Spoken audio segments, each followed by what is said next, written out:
Hello to all, आप सभी का फिर से एक बार स्वागत है सद्गुरु पाठशाला में। तो आज का हमारा टॉपिक है anatomy of flowering plants, class 11th biology से है। This video will be all to NCERT based and these notes are handwritten. सबसे पहले एनाटॉमी ऑफ फ्लावरिंग प्लांट्स का मतलब ही समझ लेते हैं। एनाटॉमी का मतलब होता है इंटरनल स्ट्रक्चर। तो यहाँ हम प्लांट्स की बात करें तो प्लांट्स के इंटरनल स्ट्रक्चर्स की स्टडी करेंगे हम इसमें। और फ्लावरिंग प्लांट्स मतलब वो प्लांट्स जिसमें फ्लावर्स लगते हैं, तो वो तो एंजियोस्पर्म्स होते हैं। तो यहाँ पे हम एंजियोस्पर्मिक प्लांट्स की एनाटॉमी को डिस्कस करेंगे। एंजियोस्पर्म्स में भी पर्टिकुलरली मोनोकॉट्स और डाइकॉट्स आते हैं, तो हम उनके रूट, स्टेम और लीफ की इंटरनल स्ट्रक्चर्स को स्टडी करेंगे। इसके अलावा इंटरनल स्ट्रक्चर्स का हेल्प यूज़ क्या है। इंटरनल स्ट्रक्चर की स्टडी हमें प्लांट्स की एडवर्स एनवायरनमेंट में रहने का इम्पोर्टेंस भी बताती है। लाइक जैसे कि अडेप्टेशन शो करती है इंटरनल स्ट्रक्चर्स जो हैं प्लांट्स की। उसके अलावा ये हम सब जानते हैं कि जितने भी लिविंग ऑर्गेनिजम्स हैं वो सेल से मिलके बने। तो plants are also living organism, तो ये भी सेल से ही बने। So many cells group together to perform a similar function, जिसे हम बोलते हैं टिश्यूज़। और फिर बहुत सारे टिश्यूज़ जो हैं वो मिलके ऑर्गन्स बनाते हैं, एंड देन ऑर्गन से पूरा ऑर्गन सिस्टम एंड ऑर्गेनिज्म बनता है। तो यहाँ पे टिश्यूज़ अगर हम देखें तो दो तरह के होते हैं प्लांट्स के पास, एक मेरिस्टेमेटिक टिश्यूज़, एक परमानेंट टिश्यूज़। मेरिस्टेमेटिक टिश्यूज़ जो होते हैं वो एक्टिवली डिवाइडिंग टिश्यूज़ होते हैं, जिसमें एपिकल मेरिस्टम, इंटरकैलरी मेरिस्टम और लेटरल मेरिस्टम्स आते हैं। उसके बाद आते हैं परमानेंट मेरिस्टम्स, मतलब they lose the capacity to divide almost.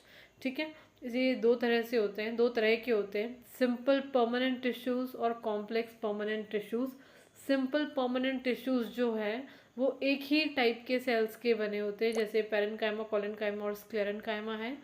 और कॉम्प्लेक्स परमानेंट टिश्यू का मतलब है कि ये एक से ज़्यादा टाइप के टिश्यूज़ मिल के एक टिश्यू बना रहा है। जैसे जाइलम एंड फ्लोएम है, जैसे जाइलम में tracheids, vessel, xylem parenchyma, xylem fibre सब आते हैं। तो चार तरह के टिश्यूज़ मिल के एक जाइलम का टिश्यू कंडक्ट बना रहे हैं, कॉम्प्लेक्स टिश्यू। इसे हम बोलते हैं कॉम्प्लेक्स परमानेंट टिश्यूज़। फिर आती है बात प्लांट्स में ऑर्गन्स की। तो जी यस, प्लांट्स में भी ऑर्गन्स हैं। एक होते हैं वेजिटेटिव ऑर्गन्स, एक होते हैं रिप्रोडक्टिव ऑर्गन्स। वेजिटेटिव ऑर्गन्स जैसे रूट, स्टेम, लीफ, ये प्लांट्स के ऑर्गन्स हैं जिसके अंदर टिश्यूज़ प्रेजेंट है, जैसे तरह तरह के टिश्यूज़। ठीक है, ये सारे तरह जो हमने पढ़े, तो ये ऑर्गन्स है, ये वेजिटेटिव ऑर्गन्स हैं। और फिर आते हैं रिप्रोडक्टिव ऑर्गन्स जो हैं प्लांट के। Flower is a reproductive organ. फिर फ्लावर से फ्रूट बनता है, फ्रूट के अंदर सीड्स लगते हैं, तो ये सब आ जाते हैं रिप्रोडक्टिव ऑर्गन के पार्ट्स हैं। हम प्लांट्स में टिश्यू सिस्टम डिस्कस करते हैं, जैसा कि एनसीईआरटी में मेंशन्ड है। प्लांट्स में broadly 3 major type of tissue system present है, और ये डिपेंड करता है कि टिश्यू का क्या स्ट्रक्चर है और क्या लोकेशन है। उसके बेसिस पे, on the basis of their structure and location, tissue system is further divided into 3 parts. First one is the epidermal tissue, second one is the ground tissue or fundamental tissue, and third one is the vascular or conducting tissue. So now the first tissue system is epidermal tissue system. Epiderm का मतलब ही यही है। AP का मतलब होता है above, upon या outer. ठीक है, और डर्म का मतलब होता है स्किन या कवरिंग। तो सबसे बाहर की जो कवरिंग है प्लांट की, जो यंग प्लांट है उसकी जो सबसे बाहर का जो कवरिंग होती है, उस टिश्यू को हम बोलते हैं एपिडर्मल टिश्यू। ठीक है, एपिडर्मल टिश्यू सिस्टम जो है वो बना हुआ है एपिडर्मल सेल से, स्टोमेटा से और एपिडर्मल अपेंडेजेस से मिलके। ठीक है, सबसे फर्स्ट पार्ट है एपिडर्मल टिश्यू सिस्टम का एपिडर्मिस। एपिडर्मिस जो है वही आउटर मोस्ट लेयर है प्लांट बॉडी की। इसमें जो सेल्स होते हैं वो पैरेन्काइमेटस होते हैं, पैरेन्काइमा के बने होते हैं, और ये लिविंग सेल्स होते हैं। इनमें साइटोप्लाज्म कम होता है, लेकिन वैक्यूल जो है बहुत लार्ज होता है। Large centrally situated vacuole present होता है इनमें। सेल्स जो हैं इलोंगेटेड होते हैं, बहुत पास पास अरेंज्ड होते हैं, और सिंगल लेयर की ये जो है डर्मा होती है, मेम्ब्रेन होती है। ठीक है, एक और चीज़, एपिडर्मल सेल्स के ऊपर की तरफ, मतलब जो बाहर की तरफ जो फेस है एपिडर्मल सेल्स का, वहाँ पे एक वैक्स की लेयर प्रेजेंट होती है, वैक्सी लेयर प्रेजेंट होती है, जिसे हम बोलते हैं क्यूटिकल। इसका काम होता है बेसिकली, जैसे अगर किसी भी स्टेम या लीफ का जो एपिडर्मिस है उसकी सेल्स की बाहर की तरफ क्यूटिकल प्रेजेंट होती है, सो दैट कि एक्सेस ऑफ ट्रांसपिरेशन ना हो, एक्सेस ऑफ वाटर लॉस ना हो प्लांट की बॉडी से। तो लाइक वैक्सी लेयर जो है सॉर्ट ऑफ इसको जो है वाटर इम्परमिएबल बना देता है। पर जो एक क्यूटिकल है ये रूट्स के एपिडर्मिस के ऊपर नहीं होती, क्योंकि अगर रूट्स के एपिडर्मिस पे होगी तो फिर रूट्स जो हैं वो वाटर का और मिनरल का अब्जॉर्प्शन नहीं कर सकते। फिर आते हैं हम सेकंड पार्ट पे एपिडर्मल टिश्यू सिस्टम के, जो कि है स्टोमेटा। जो स्टोमेटाज होते हैं हम देखते हैं एपिडर्मिस लीव्स के ऊपर, जनरली स्टेम में भी होते हैं, यंग स्टेम्स के ऊपर, जनरली लीव्स पे ज़्यादा होते हैं। एपिडर्मल सेल्स के बीच बीच में हमें कुछ पोर जैसे स्ट्रक्चर्स देखने को मिलते हैं, जिन्हें हम बोलते हैं स्टोमेटा। तो जो स्टोमेटा है वो एक्चुअली पूरा एपेरेटस है। तो स्टोमेटा के एपेरेटस में सबसे पहला आता है स्टोमेटल पोर्स। स्टोमेटल पोर्स वो स्ट्रक्चर हैं जहाँ से गैसेस का एक्सचेंज होता है, एक्सेस ऑफ वाटर का लॉस, जिस प्रोसेस को हम ट्रांसपिरेशन बोलते हैं, वो भी स्टोमेटल पोर्स के थ्रू होता है। स्टोमेटल पोर जो ओपनिंग है उसको रेगुलेट करते हैं उसके पास में प्रेजेंट दो सेल्स, जिन्हें हम बोलते हैं गार्ड सेल्स। ये स्टोमेटा का जो पोर है वो बंद रहेगा, ओपन रहेगा या क्लोज रहेगा, ये रेगुलेट करते हैं। और गार्ड सेल्स के बाहर की तरफ पास में ही प्रेजेंट होते हैं सब्सिडरी सेल्स। गार्ड सेल्स की अगर हम बात करें तो ये दो शेप के होते हैं, एक तो बीन शेप जैसे किडनी शेप जो हमें डाइकॉट्स में देखने को मिलते हैं, एक होते हैं डम्बल शेप, ये हमें मोनोकॉट्स में देखने को मिलते हैं। गार्ड सेल्स का वो वाला पार्ट जो स्टोमेटल पोर की तरफ है, स्टोमेटल पोर को फेस कर रहा है, वहाँ पे जो सेल वॉल है वो थोड़ी थिक होती है, इनर वॉल जो है वो थिक होती है, और जो बाहर वाली वॉल होती है गार्ड सेल की वो थिन होती है। के बाद हम बात करते हैं third part of epidermal tissue system which is epidermal appendages. तो ये दो तरह के होते हैं, रूट हेयर्स।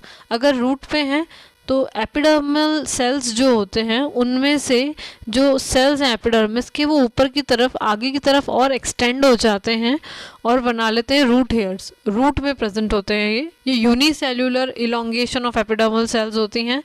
रूट में प्रेजेंट है रूट हेयर्स, तो डेफिनेटली वाटर एंड मिनरल का अब्जॉर्प्शन करेंगे और यहाँ पे कोई क्यूटिकल नहीं होगा। ट्राइकोम्स की अगर हम बात करें तो ये ट्राइकोम भी हेयर लाइक स्ट्रक्चर्स ही होते हैं, पर ये प्रेजेंट होते हैं स्टेम्स के ऊपर। तो यहाँ पे ट्राइकोम्स जो होते हैं वो भी एपिडर्मिस की एक्सटेंशंस होते हैं, बट यहाँ पे मल्टी सेल्यूलर स्ट्रक्चर्स हैं ट्राइकोम्स। ब्रांच भी हो सकते हैं, अनब्रांच भी हो सकते हैं, स्टेम के ऊपर प्रेजेंट होते हैं, और इनका काम होता है बेसिकली ट्रांसपिरेशन को प्रिवेंट करते हैं सो दैट कि ज़्यादा वाटर लॉस ना हो प्लांट की स्टेम से। तो अगर डिफरेंस देखा जाए इन दोनों में तो रूट हेयर्स रूट में प्रेजेंट होते हैं, ट्राइकोम्स स्टेम पे प्रेजेंट होते हैं। रूट हेयर्स जो होते हैं वो यूनिसेल्यूलर होते हैं, जबकि ट्राइकोम्स जो हैं मल्टी सेल्यूलर होते हैं। रूट हेयर का काम है वाटर अब्जॉर्प्शन करना और ट्राइकोम का काम है वाटर के लॉस को प्रिवेंट करना। टिश्यू सिस्टम के सेकंड पार्ट पर नहीं जाके मैं पहले थर्ड पार्ट को कवर कर रही हूँ, जिसमें आता है vascular tissue system. Vascular tissue में वास्कुलर बंडल्स ही आएंगे। वास्कुलर बंडल्स का मतलब है जाइलम और phloem which are conducting parts of plants. तो जाइलम और फ्लोएम की पोजीशन के बेसिस यहाँ देख सकते हैं हम दो तरह के जाइलम वास्कुलर बंडल्स प्रेजेंट होते हैं प्लांट में। एक होते हैं रेडियल टाइप के, एक होते हैं कॉन्जॉइंट टाइप के। R for radial, R for roots. तो radial types of vascular bundle जो है ये सिर्फ हमें रूट्स में देखने को मिलते हैं। रूट्स में मोनोकॉट और डाइकॉट दोनों प्लांट की रूट्स में हमें रेडियल वास्कुलर बंडल्स देखने को मिलते हैं। इसमें क्या होता है, जाइलम और फ्लोएम जो है वो डिफरेंट रेडियाई पे सेपरेटली प्रेजेंट होते हैं। ठीक है, फिर आते हैं हम कॉन्जॉइंट पे। देखो जॉइंट नाम से ही पता चल रहा है कि जाइलम और फ्लोएम जॉइंट हो रखे हैं, एक ही रेडियस के ऊपर प्रेजेंट है। तो xylem and phloem are present on the same radius, एक दूसरे के साथ जुड़े हुए हैं। कॉन्जॉइंट भी दो तरह का होता है आगे चल के। एक तो वास्कुलर बंडल कॉन्जॉइंट ओपन, एक वास्कुलर बंडल कॉन्जॉइंट क्लोज्ड। तो कॉन्जॉइंट ओपन में क्या होता है, जाइलम और फ्लोएम के बीच में कैम्बियम की लेयर प्रेजेंट होती है, ठीक है, it is present between the xylem and phloem, तो इसको हम बोलते हैं conjoint open type of vascular bundle. ये हमें देखने को मिलता है डाइकॉट की स्टेम में और जिम्नोस्पर्म्स में भी हमें देखने को मिलता है। एक और पॉइंट, जहाँ पे कैम्बियम होगा वहीं पे हमें सेकेंडरी ग्रोथ देखने को मिलेगी। जैसे कि डाइकॉट्स हैं उनमें हमें कैम्बियम देखने को मिलता है, तो हम देखते हैं इसमें नए नए जाइलम और फ्लोएम के बंडल्स भी बनते हैं अंदर की तरफ और बाहर की तरफ। और अगर आपने कभी कोई पेड़ देखा है बहुत पुराना कटा हुआ, तो आपने देखा होगा उसके ऊपर रिंग्स होती हैं पेड़ों के ऊपर, उन्हें हम एन्युलर रिंग्स भी बोलते हैं। वो देखने को मिलती है हमें सेकेंडरी ग्रोथ की वजह से। उसकी वजह से हम पता कर सकते हैं कि प्लांट की एज कितनी है, तो वो पॉसिबल हो पाता है डाइकॉट की स्टेम, डाइकॉट्स में ही, क्योंकि इन्हीं में सेकेंडरी ग्रोथ है और इन्हीं वो क्योंकि इसमें कैम्बियम है। उसके बाद देखते हैं क्लोज कॉन्जॉइंट वास्कुलर बंडल। इसमें क्या होता है, जाइलम एंड फ्लोएम के बीच में कैम्बियम नहीं होता, तो इसमें हमें कोई सेकेंडरी ग्रोथ भी देखने को नहीं मिलेगी, और ये हमें देखने को मिलते हैं मोनोकॉट्स में, मोनोकॉट की स्टेम में। अब आता है सेकेंड टिश्यू सिस्टम, क्योंकि थर्ड हम पहले डिस्कस कर चुके हैं, ground tissue system. Ground tissue system में वो सारा पार्ट आता है प्लांट का सिवाय एपिडर्मिस और वास्कुलर बंडल को छोड़ के। अब जो भी चीज़ें बची हैं प्लांट में, जैसे कॉर्टेक्स, पेरिसाइकिल, पिथ, मेड्यूलरी रेज, ठीक है, ये सब मिलके ग्राउंड टिश्यू बनाते हैं प्लांट का। ग्राउंड टिश्यू सिंपल टिश्यूज से मिलके बना है, पैरेनकाइमा, कॉलेनकाइमा और स्क्लेरेनकाइमा, क्योंकि कॉम्प्लेक्स टिश्यू तो जाइलम और फ्लोएम होते हैं और जाइलम और फ्लोएम वास्कुलर बंडल्स में प्रेजेंट है। तो ग्राउंड टिश्यू में कौन से सेल्स बचे, पैरेनकाइमा, कॉलेनकाइमा और sclerenchyma, which are simple permanent tissues, ठीक है, please note this point. Leaves में जो है हम ग्राउंड टिश्यू को मीजोफिल सेल्स भी बोलते हैं। मीजोफिल सेल्स जो होते हैं क्लोरोप्लास्ट कंटेनिंग सेल्स होते हैं और ये फोटोसिंथेसिस में बहुत हेल्प करते हैं, ठीक है। और कॉर्टेक्स, पेरिसाइकिल, पिथ और मेड्यूलरी रेस, कुछ प्राइमरी स्टेम्स और प्राइमरी रूट्स में जो सेल्स होते हैं ग्राउंड टिश्यू के, वो पैरेनकाइमेटस भी होते हैं। आगे जाके ये स्क्लेरेनकाइमा, कॉलेनकाइमा के हो सकते हैं। तो बेसिकली एपिडर्मिस और वास्कुलर बंडल्स को छोड़ के जितना भी प्लांट का पार्ट बचा हुआ है उसको हम ग्राउंड टिश्यू सिस्टम में डाल सकते हैं। अब हम आते हैं एनाटॉमी पे। सबसे पहले एनाटॉमी ऑफ रूट्स हम एक बार देखेंगे। रूट्स के इंटरनल स्ट्रक्चर, टिश्यूज़ को हम स्टडी करेंगे। उसमें सबसे पहले है डाइकोटिलेडन, जो रूट्स हैं उनकी स्ट्रक्चर को हम स्टडी करने जा रहे हैं। तो डाइकॉट की रूट, जैसा मैंने यहाँ डायग्राम पेस्ट किया है, एनसीईआरटी बेस्ड डायग्राम है ये। तो सबसे जो बाहर वाली लेयर है, जो बाहर वाली जो लेयर है जिसको हम बोलते हैं एपिडर्मिस, ये आउटर मोस्ट लेयर होती है। इसमें जो सेल्स हैं वो पैरेनकाइमा के हैं, बहुत ही कॉम्पैक्टली अरेंज्ड है, इनके बीच में कोई भी इंटरसेल्यूलर स्पेस हमें देखने को नहीं मिलता है। और क्योंकि रूट्स वाला पार्ट है तो यहाँ पे जो एपिडर्मिस है वो थोड़ी आगे की तरफ इलोंगेट होके यूनिसेल्यूलर रूट हेयर्स बनाती है, जो कि वाटर के और मिनरल के अब्जॉर्प्शन में हेल्प करते हैं। फिर हम देखते हैं एपिडर्मिस से नीचे की तरफ there are several layers of cells present. तो वो जो सेवरल लेयर्स हैं सारी एपिडर्मिस से बिल्कुल नीचे जितनी भी जा रही हैं, उसे हम कॉर्टेक्स रीजन बोलते हैं प्लांट की, डाइकॉट की रूट्स का। इसमें जो सेल्स हैं वो पैरेनकाइमा के होते हैं पर लूजली अरेंज्ड होते हैं, थिन वॉल सेल्स हैं, ठीक है। और कॉर्टेक्स का सबसे इनर मोस्ट, अब देखो एपिडर्मिस, उसके बाद कॉर्टेक्स, और कॉर्टेक्स की सबसे इनर मोस्ट जो लेयर है उसको हम बोलते हैं एंडोडर्मिस। एंडोडर्मिस भी एपिडर्मिस की ही जैसे पैरेनकाइमा की बनी है, ये भी सिंगल लेयर है। प्लस इसके ऊपर, एंडोडर्मिस के ऊपर बाहर की तरफ और रेडियली और ट्रांसवर्सली हम देखते हैं कि एक सुबेरिन का डिपोजिशन होता है। सुबेरिन एक वैक्सी मटेरियल है जो कि वाटर इम्परमिएबल है। सुबेरिन डिपोजिशन की वजह से एंडोडर्मिस को नाम दे दिया जाता है फिर कैस्पेरियन स्ट्रिप्स, या बोल सकते हैं कि जो एंडोडर्मिस के पैरेनकाइमा जो सेल्स हैं उनके ऊपर जो कैस्पेरियन स्ट्रिप्स हैं उसके ऊपर किस चीज़ का डिपोजिशन है, तो it is of suberin deposition.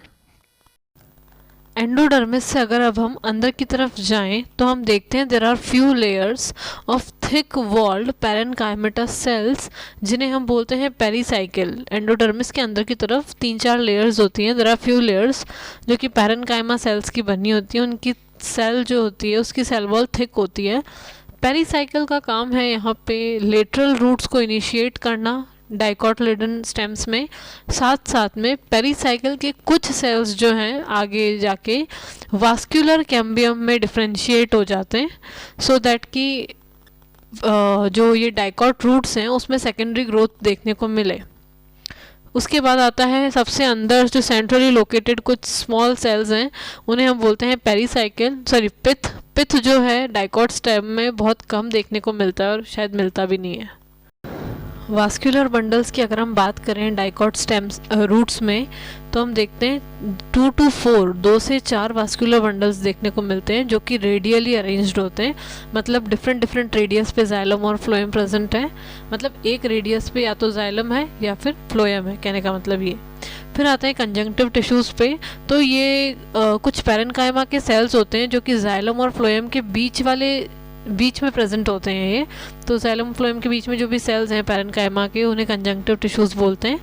उसके बाद देखिए, मैंने यहाँ पे पीछे भी बोला था कि पेरीसाइकिल के कुछ सेल्स जो हैं आगे जाके डिफरेंशिएट होके वास्कुलर कैम्बियम बनाते हैं। तो अगर आप देख रहे हैं लेफ्ट में जो मैंने डायग्राम्स बनाए हैं, तो जो फ्लोएम के ऊपर आपको रेड मार्कर से जो सी शेप में जो स्ट्रिप्स देखने को मिल रही हैं, उन्हें हम बोलते हैं कैम्बियम स्ट्रिप्स। ये पेरीसाइकिल के पोर्शन से डेवलप होती हैं, टिश्यूज से ये पोर्शन डेवलप होता है लेटर ऑन। फिर ये जो स्ट्रिप्स हैं आगे जाके पूरी कैम्बियम रिंग बना देते हैं, जिसके बाद क्या होता है, जाइलम अंदर की तरफ शिफ्ट हो जाता है रूट्स में और फ्लोएम बाहर की तरफ, और इसी को हम बोलते हैं सेकेंडरी ग्रोथ। फिर नए और जाइलम एंड फ्लोएम प्रोड्यूस होते हैं। तो ये हमें डाइकोट रूट्स में देखने को मिलता है सेकेंडरी ग्रोथ, ठीक है।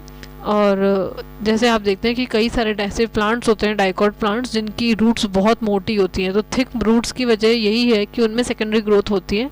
इसके अलावा हमने स्टार्टिंग में देखा था सेकेंडरी ग्रोथ हमें डाइकोट की स्टेम में भी देखने को मिलेगा और जिम्नोस्पर्म्स में भी देखने को मिलेगी, पर वहाँ पे वो कॉन्जॉइंट ओपन वाले जो वास्कुलर बंडल्स है उसकी वजह से सेकेंडरी ग्रोथ है।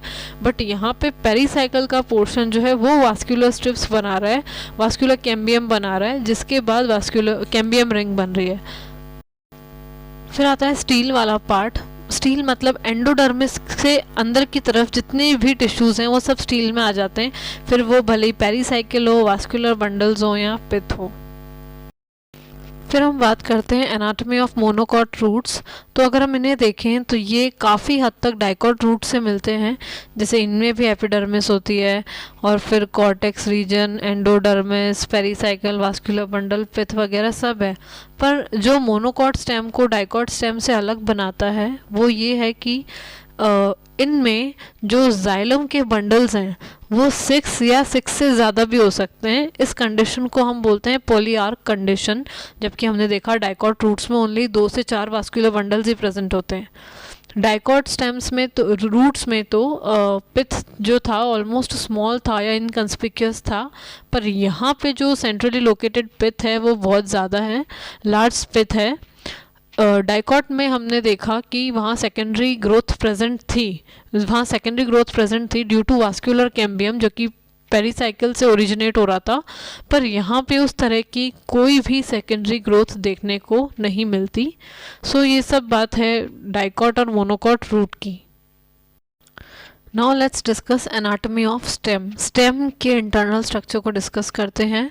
सबसे पहले डाइकोटिलेडनस स्टेम, जैसे कि हमने देखा कि जैसे रूट्स में सबसे पहली लेयर एपिडर्मिस थी, सो सेम स्टेम्स में भी सबसे फर्स्ट जो लेयर है सबसे ऊपर की तरफ उसे हम एपिडर्मिस बोलते हैं। आउटर मोस्ट लेयर है, प्रोटेक्टिव लेयर है स्टेम की, ठीक है। स्टेम के ऊपर हमने रूट्स में देखा था वहाँ क्यूटिकल नहीं होता, पर यहाँ पे क्यूटिकल है क्योंकि ये एक वैक्सी कोटिंग है और ये हेल्प करती है प्लांट को कि उसका एक्सेस ऑफ वाटर लॉस ना हो, ठीक है। एक्सेस ऑफ ट्रांसपिरेशन को प्रिवेंट करता है एक्चुअली क्यूटिकल। फिर वहाँ पे रूट्स में हमने देखे तो रूट हेयर्स होते हैं एपिडर्मिस के ऊपर, यहाँ पे रूट्स, यहाँ पे ट्राइकोम्स होते हैं, एपिडर्मिस से एक्सटेंशंस निकलते हैं, ब्रांच या अनब्रांच कुछ भी हो सकती है। प्लस ट्राइकोम्स जो है वो मल्टी सेल्यूलर भी होते हैं, ठीक है। स्टेम के ऊपर हमें स्टोमेटास देखने को मिलते हैं पर बहुत ही कम, अगर यंग स्टेम है तो ही देखने को मिलेंगे। उसके बाद हम देखते हैं जैसे रूट्स में हमने देखा था एपिडर्मिस से जो नीचे वाला पार्ट था, वो अंदर वाला जो पार्ट था वो कॉर्टेक्स था। सो स्टेम में जो कॉर्टिकल रीजन है वो है बिटवीन एपिडर्मिस और पेरीसाइकिल और एपिडर्मिस के जो बीच वाला जो रीजन है ना, उसको हम कॉर्टेक्स बोलते हैं। आप एक बार डायग्राम में भी देख लीजिए, उस रीजन को हम कॉर्टेक्स बोलते हैं। जो कॉर्टेक्स है यहाँ पे वो खुद फर्दर 3 जोन्स में डिवाइडेड है। कॉर्टेक्स का सबसे पहला जोन है वो है हाइपोडर्मिस, जो एपिडर्मिस से तो अंदर की तरफ बिलो एपिडर्मिस प्रेजेंट है, बट कॉर्टेक्स रीजन का सबसे आउटरमोस्ट रीजन है वो, आउटरमोस्ट जोन है वो, ठीक है। हाइपोडर्मिस में जो सेल्स हैं वो कॉलेनकाइमा के बने हुए हैं, ठीक है, यहाँ पे इस चीज़ को ध्यान रखना। और ये जो है यंग स्टेम्स में हाइपोडर्मिस जो है वो मैकेनिकल स्ट्रेंथ प्रोवाइड करता है, ठीक है। उसके बाद हाइपोडर्मिस से फ्यू लेयर्स जो नीचे की तरफ प्रेजेंट होती हैं उन्हें हम बोलते हैं कॉर्टिकल लेयर्स, जो कि पैरेनकाइमा की बनी होती हैं। और इस कॉर्टेक्स जोन का जो सबसे लास्ट जोन है, जो सबसे inner most layer of cortex है, उसे हम बोलते हैं एंडोडर्मिस। और इस एंडोडर्मिस के ऊपर हमें कुछ स्टार्च के डिपोजिशंस देखने को मिलते हैं, जिसकी वजह से हम बोल सकते हैं कि endodermis have starch sheath on it, ठीक है। जैसे रूट्स में सुबैरन का डिपोजिशन था, तो यहाँ पे स्टेम में एंडोडर्मिस के ऊपर स्टार्च शीथ है। अब कॉर्टेक्स के बाद आता है पेरीसाइकिल। पेरीसाइकिल जो है एंडोडर्मिस के अंदर की तरफ प्रेजेंट होता है और फ्लोएम से ऊपर की तरफ, बाहर की तरफ प्रेजेंट होता है। अगर हम इसकी लोकेशन की बात करें तो पेरीसाइकिल क्या होते हैं, स्क्लेरेनकाइमेटस सेल्स के कुछ सेमिल्यूनर पैचेस होते हैं जिन्हें हम पेरीसाइकिल बोलते हैं, ठीक है। पेरीसाइकिल से नीचे की तरफ फिर वास्कुलर बंडल्स हैं, तो क्योंकि ये स्टेम है तो इनमें कॉन्जॉइंट वास्कुलर बंडल्स प्रेजेंट होंगे। आप याद कीजिए, कॉन्जॉइंट का मतलब है जाइलम और फ्लोएम जॉइंट है, मतलब एक ही रेडियस के ऊपर प्रेजेंट है जाइलम एंड फ्लोएम, बाहर की तरफ फ्लोएम, अंदर की तरफ होते हैं जाइलम। और ये डाइकॉट स्टेम है, तो यहाँ पे जो वास्कुलर बंडल है वो ओपन टाइप है। ओपन टाइप का मतलब है इसके बीच में कैम्बियम प्रेजेंट है, किसके, फ्लोएम और जाइलम के बीच में कैम्बियम प्रेजेंट है। प्लस ये जो है इसके जो वास्कुलर बंडल्स हैं वो रिंग के फॉर्म में अरेंज्ड होते हैं। अगर हमें टीएस मिले 2 स्टेम्स का, एक मोनोकॉट स्टेम और एक डाइकॉट स्टेम, तो आप रिंग को देख के इजीली पहचान सकते हैं कि भाई ये डाइकॉट स्टेम है, ठीक है। उसके बाद तो वास्कुलर बंडल कैसे हो गए, conjoint, open and they are arranged in ring shape in dicot stems. और इसमें क्योंकि ओपन टाइप है, ये कैम्बियम है, तो हमें डाइकॉट स्टेम में सेकेंडरी ग्रोथ देखने को डेफिनेटली मिलेगी, वो रिंग्स देखने को मिलते हैं, जिसकी वजह से हमें प्लांट की एज पता चल जाती है। पिथ जो है, जो सेंट्रली लोकेटेड पोर्शन है प्लांट का, जो इसके टिश्यूज़ का, वो सारा जो सेंट्रली लोकेटेड पार्ट है वो पिथ है, और ये पैरेनकाइमेटस सेल्स का बना होता है। मेड्यूलरी रेस क्या होते हैं, रेडियली अरेंज कुछ पैरेनकाइमेटस सेल्स होते हैं जो 2 वास्कुलर बंडल्स के बीच में, 2 वास्कुलर बंडल्स के बीच में जो आपको वाइट सी ब्लैंक स्पेस दिख रही है, यहाँ पे हमें कुछ पैरेनकाइमेटस सेल्स दिखते हैं, उन्हें हम मेड्यूलरी रेस कहते हैं। इसके अलावा अब हम देखते हैं anatomy of monocot stem. Monocot stem और डाइकॉट स्टेम कई हद तक सेम है, बस यहाँ जो डिफरेंसेस हैं वो हम एक बार देख लेते हैं। जैसे डाइकॉट की स्टेम में जो हाइपोडर्मिस थी, जो एपिडर्मिस के नीचे की तरफ प्रेजेंट थी, वो सेल्स की बनी थी, पर मोनोकॉट्स में जो हाइपोडर्मिस है वो स्क्लेरेनकाइमेटस सेल्स की बनी होती है, ये डेड सेल्स होते हैं, ठीक है। वास्कुलर बंडल्स की अगर हम बात करें मोनोकॉट्स में, तो वहाँ पे हम देख रहे थे कि रिंग शेप में अरेंज्ड हैं वास्कुलर बंडल्स, पर यहाँ पे जो वास्कुलर बंडल्स हैं वो पूरे स्टेम में स्कैटर्ड हैं, फैले हुए, बिखरे हुए हैं, और हर एक वास्कुलर बंडल जो है उसके अराउंड हमें कुछ स्क्लेरेनकाइमा के सेल्स देखने को मिलते हैं, ठीक है, जिसको हम स्क्लेरेनकाइमेटस बंडल शीथ भी बोलते हैं। वास्कुलर बंडल स्टेम है तो कॉन्जॉइंट टाइप के होंगे, क्योंकि ये मोनोकॉट स्टेम है तो ये क्लोज टाइप के होंगे। मोनोकॉट स्टेम है तो क्लोज टाइप से मतलब है इसमें कैम्बियम नहीं होता जाइलम फ्लोएम के बीच में, ठीक है। मतलब xylem and phloem are present on same radius but they do not have cambium in between them, so there is no secondary growth present in monocot stems, ठीक है। इसके अलावा जो xylem है उसमें कुछ water containing cavities भी हमें देखने को मिलती है। if you notice the diagram, if you observe this diagram, तो आप देख रहे होंगे जो stem है उसके peripheral region पे हमें जो vascular bundles देखने को मिल रहे हैं वो साइज में स्मॉल है, छोटे छोटे हैं, पर जो सेंट्रली लोकेटेड जो वास्कुलर बंडल्स हैं वो साइज में कैसे हैं, कंपैरेटिवली लार्ज है। तो अगर आपको दो स्टेम्स मिले, अगर अब डाइकॉट और मोनोकॉट स्टेम उनका टीएस और आपको ऑब्जर्व करने को दिया जाए तो यू कैन इजीली ऑब्जर्व कि जिसमें स्कैटर्ड वास्कुलर बंडल्स हैं वो मोनोकॉट स्टेम है और जिसमें रिंग शेप में वास्कुलर बंडल्स अरेंज्ड हैं वो एक डाइकॉट स्टेम है। I hope this is clear to you. अब हम देखते हैं इसमें एनाटॉमी ऑफ लीफ के इंटरनल स्ट्रक्चर्स की बात करते हैं हम दोनों डाइकॉट और मोनोकॉट लीफ की। डाइकॉट लीफ को D for dicot, D for dorsiventral leaves. Dorsiventral leaves का मतलब है आपको लीफ का डॉर्सल पार्ट और वेंट्रल पार्ट इजीली विजिबल होगा, इजीली डिस्टिंग्विशेबल है, आप डिफरेंस देख सकते हैं दोनों डॉर्सल और वेंट्रल पार्ट में। जो लीफ है उसका जो अपर पार्ट है उसे हम अडेक्शियल सरफेस बोलते हैं और जो नीचे वाला पार्ट होता है लोअर पार्ट उसे हम अबेक्शियल सरफेस बोलते हैं। अडेक्शियल सरफेस पे हम देखते हैं कि जो नंबर ऑफ स्टोमेटा है, ऊपर वाला जो डॉर्सल सरफेस है वहाँ पे नंबर ऑफ स्टोमेटा कम होते हैं क्योंकि वो सन के डायरेक्ट कांटेक्ट में होते हैं। सो वहाँ पे नंबर ऑफ स्टोमेटास कम होते हैं और जो लोअर सरफेस होता है अबेक्शियल सरफेस वहाँ पे स्टोमेटा का नंबर ज़्यादा होता है, सो दैट कि वहाँ से ट्रांसपिरेशन हो, एक्सेस ऑफ ट्रांसपिरेशन ना हो। तो डॉर्सी वेंट्रल एक तो ये एक रीज़न है। उसके अलावा जब हम इनका टीएस कट करते हैं तो देखते हैं कि जो डाइकॉट लीफ है इसका जो डॉर्सल सरफेस है वहाँ पे हमें कुछ मीजोफिल सेल्स देखने को मिलते हैं जो कि इलोंगेटेड होते हैं, उन्हें हम बोलते हैं पैलिसेड मीजोफिल टिश्यूज़। जबकि जो उसका वेंट्रल सरफेस है वहाँ जो हमें मीजोफिल सेल्स देखने को मिलते हैं वो स्पॉन्जी होते हैं, राउंड इन शेप, और वो प्रेजेंट होते हैं डाइकॉट लीव्स के वेंट्रल साइड में। तो you can easily distinguish between which one is the dorsal side and which one is the ventral side in dicot leaves. But अगर सेम केस अगर हम मोनोकॉट लीफ की बात करें तो हम देखते हैं कि जो मोनोकॉट लीफ है वो आइसोबायलेटरल लीफ है। मतलब आप देख के बता नहीं सकते हैं कि उसका कौन सा साइड डॉर्सल साइड है, कौन सा साइड वेंट्रल साइड है, बिकॉज इसमें जो नंबर ऑफ स्टोमेटा है वो ऊपर अपर सरफेस और लोअर सरफेस जो है लीफ के अडेक्शन एंड अबेक्शियल सरफेस पे बिल्कुल सेम होते हैं। So you can not say this one is the dorsal surface of the leaf और this one is the ventral surface of the leaf, no, because number of stomatas are same on both the surfaces. Plus अगर हम इसका TS cut करें तो हम देखते हैं कि मीजोफिल सेल्स जो हैं दे आर नॉट डिफरेंशिएटेड। सारे सेल्स जो हैं मीजोफिल सेल्स जो हैं सब एक ही शेप के हैं, so there is no differentiation.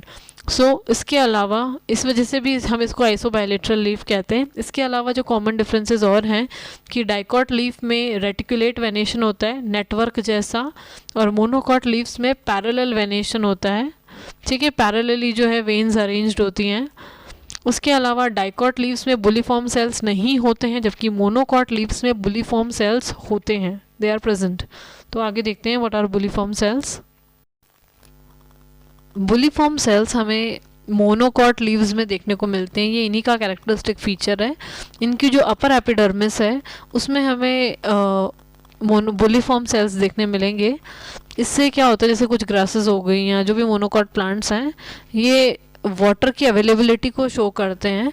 जब वाटर बहुत ज़्यादा अवेलेबल है या सफिशेंट अमाउंट में अवेलेबल है तो हम देखते हैं कि जो बुलीफॉर्म सेल्स हैं वो वाटर अब्जॉर्ब करते हैं, अल्टीमेटली दे गेट टर्जिड, और फिर क्या होता है जिसकी वजह से लीव्स जो हैं एक्सपोज्ड रहती हैं, मतलब खुली खुली सी रहती हैं, अनकर्ल्ड रहती हैं।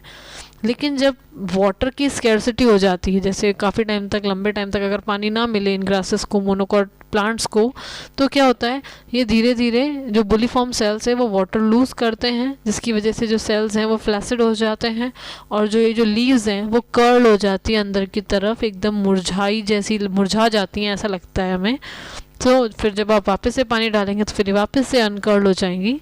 सो इसकी वजह से, इससे हमें ये पता चलता है कि प्लांट के पास जो है वाटर की अवेलेबिलिटी है या नहीं। तो ये हमें मोनोकॉट प्लांट्स में ही देखने को मिलता है। They are not present in the dicot leaves. In the end, thank you so much. अगर आपको ये वीडियो हेल्पफुल लगा हो तो please share with your friends and visit my channel Sadguru Pathshala. Thank you so much.